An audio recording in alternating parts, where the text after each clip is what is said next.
Bom dia, esse é o vídeo onde eu vou dar explicações sobre o trabalho de onomatopeia. Nós vamos começar com a frase de Gandhi que diz assim: o futuro dependerá daquilo que fazemos no presente. Primeiro eu vou definir onomatopeias, são palavras que representam ruídos, e aqui eu vou dar alguns exemplos antes de começar a explicar o trabalho.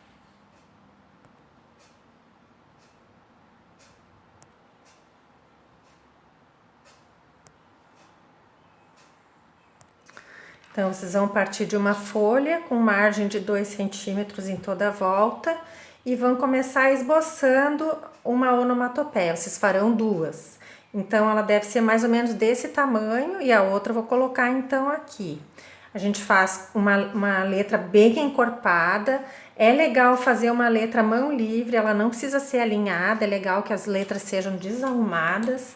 E depois de fazer o contorno bem fraquinho, o balão pode avançar na margem sem nenhum problema. Depois de fazer o contorno bem fraco, a gente passa um contorno de caneta. De preferência também a mão livre, porque daí ela fica mais irregular e isso dá um efeito legal na onomatopeia, porque ele dá mais movimento. Então, depois que eu fiz os contornos, eu posso também fazer um efeito de sombra. Eu posso engrossar em algum dos lados, eu aqui já engrossei com a própria caneta. Pode ser com lápis de cor também. Se vocês usarem preto, lápis de cor preto, deixem para fazer isso bem no final.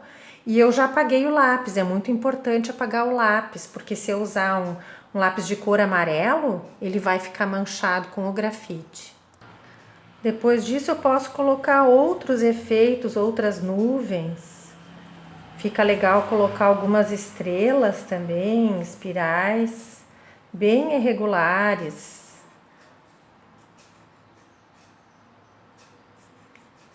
Outras linhas também.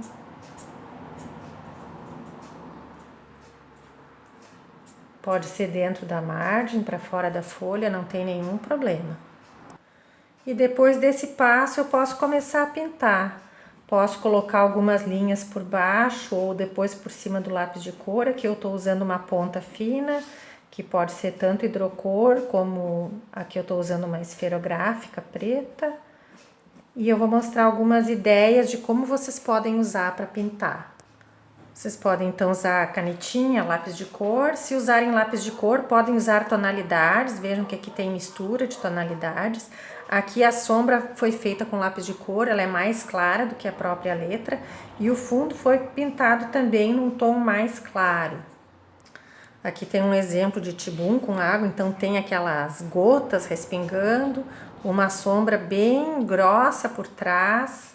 Aqui aquelas linhas como eu fiz naquele desenho de sugestão também, alguns outros elementos. Esse balão aqui foi todo pintado, é interessante que ele ficou bem escuro por fora e foi clareando em direção da letra, fez uma mistura legal de cores aqui. Aqui nesse balão também foram usadas linhas, todas direcionadas para o centro, que deu uma tonalidade bacana, de maneira que em volta da letra ficou mais claro do que em volta da nuvem. Aqui também foi usado um efeito para além do balão, né? O balão terminou aqui. Observem que o balão tá com os contornos abertos, isso também dá bastante movimento, é legal. E nesse aqui eu quero destacar essas partes mais iluminadas, tanto da letra quanto do balão. Isso dá um efeito bem bacana. Aqui também tem uma parte mais iluminada em volta do letreiro. Vocês podem procurar exemplos tanto em histórias em quadrinho, se vocês têm revista de quadrinho em casa, como na internet também.